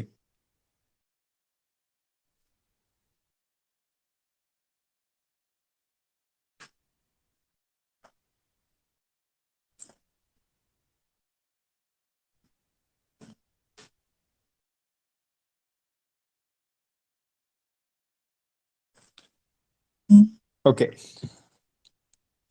അപ്പോ നമ്മുടെ ഈ ഇന്ത്യ പാകിസ്ഥാൻ എന്ന് പറഞ്ഞിട്ട് നമ്മൾ അതിനകത്ത് വിഭജനത്തിന്റെ കാര്യങ്ങൾ ചെയ്ത സമയത്ത് ഏറ്റവും ഇമ്പോർട്ടന്റ് ആയിട്ട് ഉണ്ടായിരുന്ന ഒരു പ്ലാനാണ് മൗണ്ട് ബാറ്റൻ പ്ലാൻ എന്ന് പറയും. Batten plan. അത് പ്ലാന്റെ ഡേറ്റ് ഒന്ന് നോട്ട് ചെയ്ത് വെക്കുക. 1947 ജൂൺ 3 ആണ് ഈ ഒരു പ്ലാൻ മൗണ്ട് ബാറ്റൻ കൊണ്ടുവരുന്നത്. മൗണ്ട് ബാറ്റൻ പ്ലാൻ എന്ന് പറയപ്പെടുന്ന 1947 ജൂൺ 3 വന്ന ഈ പ്ലാൻ പ്രകാരം ഇന്ത്യ വിഭജനം നടന്നു കഴിഞ്ഞപ്പോൾ നമ്മുടെ കോൺസ്റ്റിറ്റ്യൂന്റ് അസംബ്ലിയിൽ ആദ്യം ഉണ്ടായിരുന്ന 292, 93 ഈ ഒരു അംഗങ്ങളെല്ലാം അതിൽ നിന്ന് കുറെ പേര് പാകിസ്ഥാനിലേക്ക് പോയി. അവസാനം ഈ കോൺസ്റ്റിറ്റ്യൂന്റ് അസംബ്ലിയിൽ ഉണ്ടായിരുന്ന അംഗങ്ങളുടെ എണ്ണം എന്ന് പറയുന്നത് 299 പേരാണ്. 299 അംഗങ്ങളാണ് ജൂൺ 3 ഈ മൗണ്ട് ബാറ്റൻ പ്ലാനിന് ശേഷം, ഇന്ത്യ വിഭജനം നടന്നതിന് ശേഷം കോൺസ്റ്റിറ്റ്യൂന്റ് അസംബ്ലിയിൽ ഉണ്ടായിരുന്നത്. ഓക്കെ, 299. ഇനി അടുത്ത് നമുക്ക് നോക്കാനുള്ളത് ഈ അംഗങ്ങൾ വെച്ചിട്ട് നമ്മുടെ ഭരണഘടന അംഗീകരിക്കപ്പെട്ട തീയതി. ഭരണഘടന അംഗീകരിക്കപ്പെട്ട തീയതി 1949 നവംബർ 26 നമ്മുടെ ഭരണഘടനയിൽ പരാമർശിച്ചിട്ടുള്ള ഒരു തീയതിയും കൂടിയാണ് ഈ 1949 നവംബർ 26. പല ആവർത്തി PSCക്ക് ചോദിച്ചിട്ടുള്ള ക്വസ്റ്റ്യൻ ആണ്. അതുകൊണ്ട് തന്നെ ആ കാര്യം, ആ ഡേറ്റ് നോക്കി വെക്കുക. കാരണം വേറെ ഡേറ്റുകളൊന്നും നമ്മുടെ ഭരണഘടനയിൽ ഇല്ല. അതുകൊണ്ട് ഭരണഘടനയിൽ ഇല്ല എന്ന് വെച്ച് കഴിഞ്ഞാൽ ആമുഖത്തിലില്ല, ബാക്കിയുള്ള ഉള്ളിലോ എവിടെയെങ്കിലും ഒക്കെ ഉണ്ടാവുമായിരിക്കും, ചിലപ്പോൾ ഉണ്ടാവുമായിരിക്കും. ആമുഖത്തിൽ പരാമർശിച്ചിരിക്കുന്ന തീയതിയാണ് 1949 നവംബർ 26 എന്നുള്ളത്. ഓക്കെ, അപ്പോൾ ഈ പറഞ്ഞ നവംബർ 29 ഈ പറഞ്ഞ പരിപാടി അംഗീകരിക്കപ്പെട്ടു, ഞങ്ങൾ ചെയ്തത് ഓക്കെയാണ് എന്നൊക്കെ പറഞ്ഞിട്ട് എല്ലാവർക്കും സമ്മതം ഒക്കെ ആയി. അതിനുശേഷം ഈ പറഞ്ഞ കാര്യം എല്ലാം എഴുതി വെച്ചിട്ട് എല്ലാവരും സൈൻ ചെയ്യുന്ന ഒരു പരിപാടി ഉണ്ട്. എല്ലാവരും സൈൻ ചെയ്യുന്ന ഒരു പരിപാടി ഉണ്ട്. ഈ സൈൻ ചെയ്തത് 1950 ജനുവരി 24 1950 ജനുവരി 24 ഈ സാധനം പാസ്സാക്കിയിട്ട് 284 പേര് അതിനകത്ത് ഒപ്പുവെച്ചു. കുറച്ചൊരു ആബ്സെന്റ് ആയി. ബാക്കിയുള്ള 284 പേര് 1950 ജനുവരി 24 ഈ ഭരണഘടന പാസ്സാക്കി ഒപ്പുവെക്കുകയും 2 ദിവസം കഴിഞ്ഞിട്ട്, അതായത് നമ്മുടെ സ്വരാജ് ഇതൊക്കെ വരണമല്ലോ, നമ്മുടെ എന്താണ് പൂർണ്ണ സ്വരാജ് ഒക്കെ ആഘോഷിച്ച ദിവസം. കാരണം ഇവരൊക്കെ അംഗീകരിച്ചു വെച്ചു, നമ്മൾ ഭരണഘടന ഒക്കെ നിലവിൽ വരാനൊക്കെ വേണ്ടിയിട്ട് ഒരു തീയതി നിശ്ചയിച്ചൊക്കെ വെച്ചിട്ടുണ്ടായിരുന്നു നേരത്തെ. അങ്ങനെ 2 ദിവസത്തിന് ശേഷം 1950 ജനുവരി 26 എന്നുള്ളത് ആ ഡേറ്റിൽ ഇന്ത്യൻ ഭരണഘടന നിലവിൽ വന്നു എന്നുള്ളതാണ് നമുക്ക് പഠിക്കാനുള്ളത്. അപ്പോൾ ഈ ഒരു കാര്യം, അതിനകത്ത് കുറച്ച് ഡേറ്റുകളാണ് നമുക്ക് പഠിക്കാനായിട്ടുള്ളത്. ആ ഡേറ്റുകളൊന്ന് ഓർത്ത് വയ്ക്കുക. 1947 ജൂൺ 3 നോട്ട് ചെയ്ത് വെക്കണം. 1947 ജൂൺ 3 മൗണ്ട് ബാറ്റൻ പ്ലാൻ എന്നാണ് അറിയപ്പെടുന്നത്. അതേപോലെ തന്നെ രണ്ടാമത്തെ ഡേറ്റ് 1949 നവംബർ 26, അത് അംഗീകരിക്കപ്പെട്ട ഡേറ്റ് ആണ്. മൂന്നാമത്തെ 1950 ജനുവരി 24 പാസ്സാക്കി ഒപ്പുവെച്ചു. അത് എത്ര പേരാണെന്ന് വെച്ച് കഴിഞ്ഞാൽ 284 പേരാണ്. ബാക്കി ഉള്ള 15 പേർക്ക് അന്ന് പനിയായിരുന്നു. ബാക്കിയുള്ള 1950 പനിയെന്ന് പറഞ്ഞത് വെറുതെ പറഞ്ഞ കേട്ടോ, അത് ഇനി എഴുതി വെച്ചേക്കരുത് നോട്ടിൽ. 284 പേര്. അതിനുശേഷമുള്ള അടുത്ത ഡേറ്റ് 1950 ജനുവരി 26 നിലവിൽ വന്നു. ഇത്രയാണ് നമുക്ക് ഇതിനകത്ത് പഠിക്കാനുള്ള ഡേറ്റ്സ്. ഓക്കെ, 4 ഡേറ്റുകളാണ്. പ്രാവശ്യം കൂടി നോക്കുക. 1947 ജൂൺ 3 എന്ത് സംഭവിച്ചു? മൗണ്ട് ബാറ്റൻ പ്ലാൻ വന്നു. 1949 നവംബർ 26 1949 നവംബർ 26 അംഗീകരിക്കപ്പെട്ടു. 1950 ജനുവരി 24 പാസ്സാക്കി ഒപ്പുവെച്ചു. 1950 ജനുവരി 26 നിലവിൽ വന്നു. ഓക്കെ, ഡേറ്റ് കിട്ടിയോ? ഓക്കെ, അപ്പൊ അത് നിങ്ങളുടെ നോട്ടിൽ എവിടെയെങ്കിലും നിങ്ങൾ ആരോ മാർക്കിൽ താഴോട്ട് ഇട്ടിട്ട് ഈ ഡേറ്റുകൾ 3 എഴുതി വെക്കുക. ഇടയ്ക്ക് എടുത്ത് നോക്കുന്ന സമയത്ത് വേറെ ഒരു കാര്യം നിങ്ങൾ അതിനകത്ത് നോട്ട് ചെയ്ത് വെക്കേണ്ട കാര്യമില്ല. എൻ്റെ അടിയിൽ എന്താ സംഭവം എന്നുള്ളതൊന്നും എഴുതി വെക്കേണ്ട കാര്യമില്ല. ജസ്റ്റ് വേണമെന്നുണ്ടെങ്കിൽ മൗണ്ട് ബാറ്റൻ പ്ലാന്റെ കാര്യം മാത്രം എഴുതി വെച്ചേക്കുക. 1947 ജൂൺ 3 മൗണ്ട് ബാറ്റൻ പ്ലാൻ, അടിയിലേക്ക് ഒരു ആരോ ഇടുക. 1949 നവംബർ 26 എന്താ സംഭവിച്ചത്? അത് അന്ന് നിങ്ങൾക്ക് എത്ര നാളുകൾക്ക് ശേഷം 1-2 മാസം കഴിഞ്ഞിട്ട് ഇത് എടുത്ത് നോക്കുന്ന സമയത്ത് ഇതാണ് സംഭവം എന്നുള്ളത് നിങ്ങൾക്ക് കിട്ടണം. അത് കിട്ടിയില്ല എന്നുണ്ടെങ്കിൽ അപ്പൊ അത് നോട്ട് ചെയ്താൽ ഓക്കെ. 1 മാസത്തിന് ശേഷം മോഡൽ എക്സാംസ് എഴുതുന്ന സമയത്ത് കിട്ടില്ല എന്നുണ്ടെങ്കിൽ നോട്ട് ചെയ്ത് എഴുതി വെക്കണം. ഓക്കെ, അത് കഴിഞ്ഞ് 50 ജനുവരി 24 ഒപ്പുവെച്ചു. 50 ജനുവരി 26 നിലവിൽ വന്നു. ഓക്കെ, ഇനി അതിനകത്തുള്ള 2 ഫാക്റ്റും കൂടി നമുക്കുണ്ട്. ഈ പറഞ്ഞതിനകത്ത് എല്ലാ മതവിഭാഗക്കാർക്കും പ്രാതിനിധ്യം ഉണ്ടായിരുന്നു എന്നുള്ളതാണ് അതിനകത്ത് ഒരു കാര്യം. അതിനകത്ത് തന്നെ 28 അംഗങ്ങൾ SC വിഭാഗത്തിൽ നിന്നുള്ളതായിരുന്നു. അതൊക്കെ SC എന്ന് പറഞ്ഞാൽ ഏതാ? പട്ടിക ജാതിയാണോ പട്ടിക വിഭാഗമാണോ? മലയാളത്തിൽ എന്താ SC? ഷെഡ്യൂൾഡ് കാസ്റ്റ്, പട്ടിക വിഭാഗം. പട്ടിക ജാതിയാണോ? പട്ടിക ജാതി, പട്ടിക വർഗം, അങ്ങനെയല്ലേ? ST അല്ലേ വർഗം? അപ്പൊ പട്ടികജാതി വിഭാഗത്തിൽ നിന്ന് SC, ഷെഡ്യൂൾഡ് കാസ്റ്റ് എന്ന് പറഞ്ഞാൽ മതി. ഷെഡ്യൂൾഡ് കാസ്റ്റ് വിഭാഗത്തിൽ നിന്ന് 28 പേര് ഈ പറഞ്ഞ കോൺസ്റ്റിറ്റ്യൂന്റ് അസംബ്ലിയിൽ ഉണ്ടായിരുന്നു. ഓക്കെ, ഷെഡ്യൂൾഡ് കാസ്റ്റിൽ നിന്ന് 28 മെമ്പേഴ്സ് ഉണ്ടായിരുന്നു എന്നുള്ള കാര്യം ഓർക്കുക. ഈ പറഞ്ഞ ഇതിനകത്ത് ഏറ്റവും കൂടുതൽ ഉണ്ടായിരുന്ന പാർട്ടി ഏതായിരുന്നു എന്ന് ചോദിച്ചു കഴിഞ്ഞാൽ നമുക്കറിയാം, കോൺഗ്രസ് പാർട്ടിയാണ് ഇതിനകത്ത് ഏറ്റവും കൂടുതൽ ഉണ്ടായിരുന്ന പാർട്ടി. 82% ആളുകൾ കോൺഗ്രസ് പാർട്ടിയുടെ ആളുകളായിരുന്നു. ഈ 82% തന്നെ എല്ലാ വിഭാഗത്തിലുള്ള ആളുകളും ഉണ്ടായിരുന്നു എന്നുള്ളതാണ്. കാരണം കോൺഗ്രസ് അന്ന് എന്ന് പറയുന്നത് ഇന്ന് കാണുന്ന പോലെ നമ്മുടെ നെപ്പോട്ടിസം അങ്ങനത്തെ പരിപാടി ഒന്നല്ല. നെഹ്റു കഴിഞ്ഞെടുത്ത ആള് ഇങ്ങനെ അങ്ങനെ ആ ഒരു ഫാമിലി ഒന്നല്ല. അന്ന് എല്ലാവർക്കും ഈ കോൺഗ്രസ്സിൽ ജനകീയമായിട്ടുള്ള പങ്കാളിത്തം ഉണ്ടായിരുന്നു കോൺഗ്രസ്. അതുകൊണ്ടാണ് ഇന്ത്യൻ നാഷണൽ കോൺഗ്രസ് ഇത്രയധികം വളർന്നു വന്നത്. ഓക്കെ, ഒരു സിംഗിൾ ഇതിനകത്തുള്ള ഡോമിനേഷൻ ആർന്നില്ല. ഓക്കെ,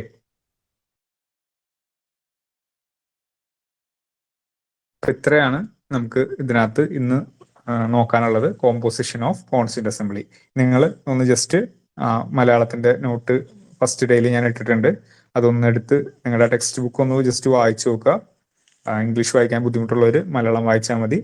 ഒരു കാര്യം കൂടി ഇതിനകത്ത് നമുക്ക് പറയാനുണ്ട്.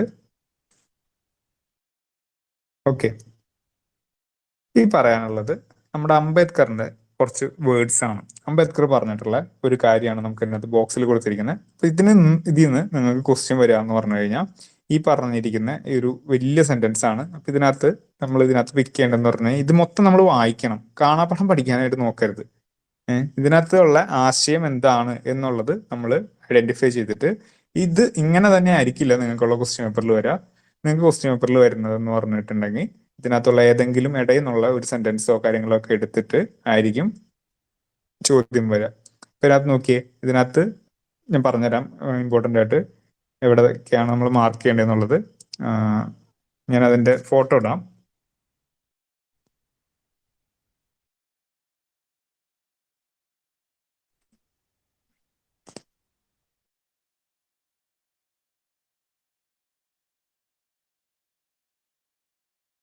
ഓക്കെ, കണ്ടല്ലോ. അപ്പൊ ഇതിനകത്ത് ഞാൻ അണ്ടർലൈൻ ചെയ്ത് വെച്ചിരിക്കുന്നത് കണ്ടല്ലോ. ഈ political democracy, social democracy, Ambedkar പറഞ്ഞിരിക്കുന്ന ആദ്യം ഒന്ന് വായിക്കാം. We must make our political democracy a social democracy as well. Political democracy cannot last unless there lies at the base of it social democracy. ഇപ്പൊ സോഷ്യൽ ഡെമോക്രസിയും പൊളിറ്റിക്കൽ ഡെമോക്രസിയും തമ്മിലുള്ള relation ആണ് ആദ്യത്തെ ആ സെന്റൻസിൽ പറഞ്ഞിരിക്കുന്ന കാര്യം.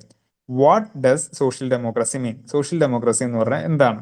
It means a way of life which recognise liberty, equality and fraternity as the principles of life. അപ്പൊ അവിടെ നമ്മൾ മാർക്ക് ചെയ്യുക. കാര്യം എന്താണെന്ന് വെച്ച് കഴിഞ്ഞാൽ അവിടെയാണ് നമ്മുടെ ഇമ്പോർട്ടൻസ് വരുന്നത്. എന്താണ് ലിബർട്ടി, ഇക്വാളിറ്റി, ഫ്രട്ടേണിറ്റി, എന്താണ് വേ ഓഫ് ലൈഫ് എന്നുള്ളതിനെ ആശ്രയിച്ചാണ് എന്ന് പറഞ്ഞത് ആരാണ്? അല്ലെങ്കിൽ അംബേദ്കറുടെ ഇത് പ്രകാരം വേ ഓഫ് ലൈഫ് എന്ന് പറയുന്നത് താഴെ പറയുന്നതിൽ ഏതാണ് എന്ന് ചോദിച്ചിട്ടേക്കായിരിക്കും നിങ്ങൾക്കുള്ള ക്വസ്റ്റ്യൻ വരുന്നത്. അതുകൊണ്ട് ഞാൻ മാർക്ക് ചെയ്തിരിക്കുന്ന ആ പോർഷൻ മാർക്ക് ചെയ്യുക. ഓക്കെ, അടുത്തത് the principles of liberty, equality and fraternity are not to be treated as a separate items of trinity. ഈ ട്രിനിറ്റി എന്ന് പറഞ്ഞാൽ ത്രയകം, ആ മൂന്നെണ്ണത്തിന്റെ കൂട്ടത്തിനാണ് നമ്മൾ ഈ ട്രിനിറ്റി എന്ന് പറയുന്നത്. ആ ട്രിനിറ്റിയിൽ സെപ്പറേറ്റ് ആയിട്ട് അല്ല കണക്ക് കൂട്ടേണ്ടത്, അതിനെല്ലാത്തിനെയും ഒന്നിച്ച് ഉള്ള ഒരു ഇതാക്കിയിട്ട് വേണം കണക്ക് കൂട്ടാനായിട്ട്. The form of union of trinity, അവരൊരു യൂണിയൻ ആണ് in the sense that to divorce one from another is to defeat the very purpose of democracy. ഒന്ന് മറ്റൊന്നിൽ നിന്ന് പിന്തിരിപ്പിച്ചു കഴിഞ്ഞാൽ അത് ഡെമോക്രസി എന്നുള്ളതിന്റെ അഥവാ ജനാധിപത്യം എന്നുള്ളതിന്റെ പർപ്പസിന് അത് വിഘാതം സൃഷ്ടിക്കും എന്നാണ് അംബേദ്കർ പറഞ്ഞത്. അപ്പൊ അവിടെ നമ്മൾ മാർക്ക് ചെയ്യണം defeat the very purpose of democracy. ഇവരെ ഈ യൂണിയൻ ഓഫ് ട്രിനിറ്റിയിൽ നിന്ന് പിരിച്ച അത് എന്താ സംഭവിക്കുക? ഡെമോക്രസിയുടെ പർപ്പസിന് തെറ്റുവരും എന്നുള്ളതാണ് അംബേദ്കർ പറഞ്ഞു. Liberty cannot be divorce from equality, equality cannot be divorce from liberty, nor can liberty and equality be divorced from fraternity. Without equality, liberty would produce supremacy of few over the many. Equality without liberty would kill individual initiative. അവിടെ individual ഇനിഷ്യേറ്റീവിന്റെ അവിടെ mark ചെയ്യുക. Individual ഇനിഷ്യേറ്റീവിന്റെ അവിടെ mark ചെയ്യണം. Without fraternity, liberty and equality would not become natural course of things. ആ natural കോഴ്സിന്റെ അവിടെ മാർക്ക് ചെയ്യണം കേട്ടോ. അപ്പൊ ഇത്രയും ആണ് അംബേദ്കറിന്റെ ഇതിനകത്ത് പറഞ്ഞ കാര്യം. ഓക്കെ, അപ്പൊ ഇതെന്താണ് അംബേദ്കർ പറഞ്ഞത്? സോഷ്യൽ ഡെമോക്രസിയും പൊളിറ്റിക്കൽ ഡെമോക്രസിയും തമ്മിലുള്ള ഒരു റിലേഷന്റെ കാര്യവും അതേപോലെ ലിബർട്ടി, ഇക്വാലിറ്റി, ഫ്രട്ടേണിറ്റിയുടെയും അതിന്റെ നമ്മുടെ ഡെമോക്രസി ആയിട്ട് റിലേറ്റ് ചെയ്തിരിക്കുന്നത് എങ്ങനെയാണ് എന്നും പറഞ്ഞിട്ടുള്ള ഒരു വേർഡ്സ് അംബേദ്കർ പറഞ്ഞിട്ടുണ്ട്. അത് എപ്പോഴാണ് അംബേദ്കർ പറഞ്ഞത് എന്നുള്ളതാണ് അതിന്റെ അടിയിൽ കൊടുത്തിരിക്കുന്നത്. Doctor BR Ambedkar, CAD, volume 11, page 979, November 25, 1949. എന്താണ് ഈ CAD എന്ന് പറഞ്ഞാൽ? CAD എന്താണെന്ന് അറിയോ?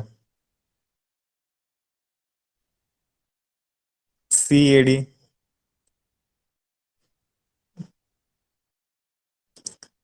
അംബേദ്കർ ഇങ്ങനെ വെറുതെ എന്തെങ്കിലും കാര്യം പറയുമെന്ന് നിങ്ങൾക്ക് തോന്നുന്നുണ്ടോ? അല്ലെങ്കിൽ അംബേദ്കർ ഇങ്ങനെ ഒരു കാര്യം പറയാനായിട്ട് എന്തെങ്കിലും ഒരു സിറ്റുവേഷൻ വേണ്ടേ? ഏഹ് ആ അപ്പൊ ഇതാണ് നമ്മൾ അടുത്തതിനകത്ത് പഠിക്കാൻ പോകുന്നത്. അടുത്ത ഭാഗമാണ് ഇത്. ഈ പറഞ്ഞ കാര്യം, ഈ ഒരു കാര്യം വെച്ചിട്ട് ഞാൻ എൻഡ് ചെയ്യാണ്. ഈ ലാസ്റ്റ് പറഞ്ഞ കാര്യം CAD എന്ന് പറയുന്നത് കോൺസ്റ്റിറ്റ്യൂന്റ് അസംബ്ലി ഡിബേറ്റ്സ് എന്നാണ്. Doctor BR Ambedkar constituent assembly ഡിബേറ്റ്സിന്റെ വോളിയം 11 പേജ് നമ്പർ 979 പറഞ്ഞിരിക്കുന്ന കാര്യമാണ്. അത് പറഞ്ഞത് November 25, 1949 പറഞ്ഞിരിക്കുന്നത്. അപ്പൊ അതിന്റെ അർത്ഥം നിങ്ങൾ ആ ഒരു ഒറ്റ സെന്റൻസ് വായിച്ചു കഴിയുമ്പോൾ നിങ്ങൾക്ക് നമ്മുടെ ഇന്ത്യൻ കോൺസ്റ്റിറ്റ്യൂഷൻ എന്താണ് എന്നുള്ളതിന്റെ ഒരു ഏകദേശ ഐഡിയ കിട്ടും. Doctor BR Ambedkar CAD constitutional assembly debates volume 11 11 വോളിയത്തിലായി പേജ് നമ്പർ 97. 11 തോന്നുന്നു കേട്ടോ, അതിനൊക്കെ കൂടുതലുണ്ട്. ഒരുപാട് വോളിയങ്ങൾ ഉണ്ട്. ഒരുപാട് വോളിയങ്ങള് നമ്മുടെ കോൺസ്റ്റിറ്റ്യൂഷണൽ അസംബ്ലിയുടെ ഡിബേറ്റ്സിനുണ്ട്. ഇപ്പൊ ഡിബേറ്റ് എന്ന് പറഞ്ഞാൽ ഇന്ത്യൻ കോൺസ്റ്റിറ്റ്യൂഷനിൽ നമ്മൾ എടുത്തിരിക്കുന്ന ഓരോ ആർട്ടിക്കിളുകളും ഓരോ ലൈനും വേർഡ് ബൈ വേർഡ് നമ്മൾ ഡിബേറ്റ് ചെയ്യപ്പെട്ട് അംഗീകരിച്ചിട്ടാണ് നമ്മുടെ ഇന്ത്യൻ കോൺസ്റ്റിറ്റ്യൂഷൻ ഉണ്ടാക്കിയിരിക്കുന്നത്. അതുകൊണ്ടാണ് ഇത്ര അധികം വോളിയങ്ങളും ഇത്ര അധികം പേജുകളും ആ ഇന്ത്യൻ കോൺസ്റ്റിറ്റ്യൂഷന്റെ ഡിബേറ്റ്സിന് മാത്രമായിട്ടുള്ളത്. നമ്മൾ നമ്മുടെ മ്യൂസിയത്തിൽ ഈ ഡിബേറ്റ്സിന് മാത്രമായിട്ട് ഒരു കുറേ ബുക്കുകൾ ഇങ്ങനെ നമുക്കുണ്ട്. അതൊക്കെ സ്റ്റോർ ചെയ്ത് വെച്ചിരിക്കുന്നതാണ്. അപ്പോൾ ഈ ഒരു കാര്യം അംബേദ്കർ പറഞ്ഞിരിക്കുന്ന ആ ഡിബേറ്റിന്റെ ഇടയ്ക്കാണ് അംബേദ്കർ ഈ കാര്യം പറഞ്ഞിട്ടുള്ളത്. അപ്പോൾ ഇതാണ് അംബേദ്കർ പറഞ്ഞത്. അംബേദ്കറിന്റെ വേർഡ്സിൽ നിന്ന് എടുക്കേണ്ട പോയിന്റ്സ് നിങ്ങൾക്ക് മനസ്സിലായിട്ടുണ്ട്. അപ്പൊ അത് നോട്ട് ചെയ്ത് വെക്കുക. പിന്നെ ബാക്കി ഇത്രയും നമ്മൾ പഠിച്ചിട്ടുള്ള കോൺസ്റ്റിറ്റ്യൂന്റ് അസംബ്ലിയുടെ ഫംഗ്ഷൻസും കാര്യങ്ങളും. ഓക്കെ, അപ്പൊ ഇന്ന് നമ്മൾ ഈ ക്ലാസ് അവസാനിപ്പിക്കുകയാണ്. അടുത്തൊരു ക്ലാസ്സും കൊണ്ട് നമുക്ക് ഈ പാഠം തീർക്കാൻ പറ്റും. പ്രിൻസിപ്പിൾ ഓഫ് ഡെലിബറേഷൻ ആണ് അടുത്തത്. അതുകൂടി കഴിഞ്ഞിട്ട് നമ്മൾ ഒബ്ജക്റ്റീവ് റെസൊല്യൂഷൻ കൂടി നോക്കും. അങ്ങനെ ഈ ചാപ്റ്റർ നമ്മൾ അവസാനിക്കും. അപ്പൊ അതായത് നമ്മുടെ ഇന്ത്യൻ കോൺസ്റ്റിറ്റ്യൂഷന്റെ ഔട്ട്ലൈൻ നമുക്ക് തീരും. ഓക്കെ, ഇന്ന് പഠിച്ചത് മനസ്സിലായോ? കുറച്ചേ പഠിച്ചോളൂ, വലിയ കാര്യമായിട്ടൊന്നും പഠിച്ചില്ല. നമുക്ക് ഒന്ന് ജസ്റ്റ് ഒന്ന് റിവിഷൻ കൂടി ഒന്ന് നോക്കാം. റിവിഷൻ എന്ന് വെച്ച് കഴിഞ്ഞാൽ എന്താണെന്ന് പഠിച്ചെന്നുള്ളത് ഏകദേശം. ഓക്കെ, ഇന്ന് പഠിച്ച കാര്യം എന്ന് വെച്ച് കഴിഞ്ഞാൽ ഫസ്റ്റ് നമ്മൾ കോൺസ്റ്റിറ്റ്യൂഷന്റെ എഫക്റ്റീവ്നെസ് ആണ് നോക്കിയത്. കോൺസ്റ്റിറ്റ്യൂഷൻ എഫക്റ്റീവ് ആകാനായിട്ട് 3 കാര്യങ്ങൾ വേണം നമ്മൾ നോക്കി. നിങ്ങൾ തന്നെ ആലോചിക്കുക എന്തൊക്കെയായിരുന്നു എന്നുള്ളത്. അത് കഴിഞ്ഞിട്ട് നമ്മൾ പഠിച്ച കാര്യം കോൺസ്റ്റിറ്റ്യൂഷൻ എങ്ങനെ ഉണ്ടാക്കി എന്നുള്ള ആ ഒരു ഭരണഘടനാ നിർമ്മാണ സഭയുടെ കാര്യങ്ങളും നമ്മുടെ ക്യാബിനറ്റ് മിഷന്റെ എന്ത് രീതിയിലാണ് ഇതിനകത്തുള്ള ഇലക്ഷൻസ് അസംബ്ലിയിലെ മെമ്പേഴ്സിനെ തിരഞ്ഞെടുക്കപ്പെട്ടതും എന്നുള്ള കാര്യങ്ങളാണ് നമ്മൾ നോക്കിയത്. അതിനുശേഷം നമ്മൾ നോക്കിയത് കോൺസ്റ്റിറ്റ്യൂന്റ് അസംബ്ലിയുടെ കോമ്പോസിഷനും ഒരു 3-4 ഡേറ്റുകളും. ഇത്രയാണ് ഉള്ളത്. അപ്പൊ ഈ പറഞ്ഞ കാര്യങ്ങളൊക്കെ PSCക്ക് വളരെ ഇമ്പോർട്ടന്റ് ആയിട്ടുള്ള കാര്യങ്ങളാണ് എന്നുള്ളത് മനസ്സിലാക്കുക. ഏകദേശം കോൺസ്റ്റിറ്റ്യൂഷന്റെ കാര്യങ്ങളൊക്കെ കടന്ന് നമ്മൾ ഓരോന്ന് കഴിഞ്ഞുകൊണ്ടിരിക്കുകയാണ് എന്നുള്ളത് മനസ്സിലാക്കുക. അപ്പോൾ ഈ പഠിച്ചത് എന്തെങ്കിലും ഡൗട്ട് ഉണ്ടെങ്കിൽ നാളെ ഗ്രൂപ്പിൽ ചോദിച്ച് ക്ലിയർ ചെയ്തോളണം. ഓക്കെ,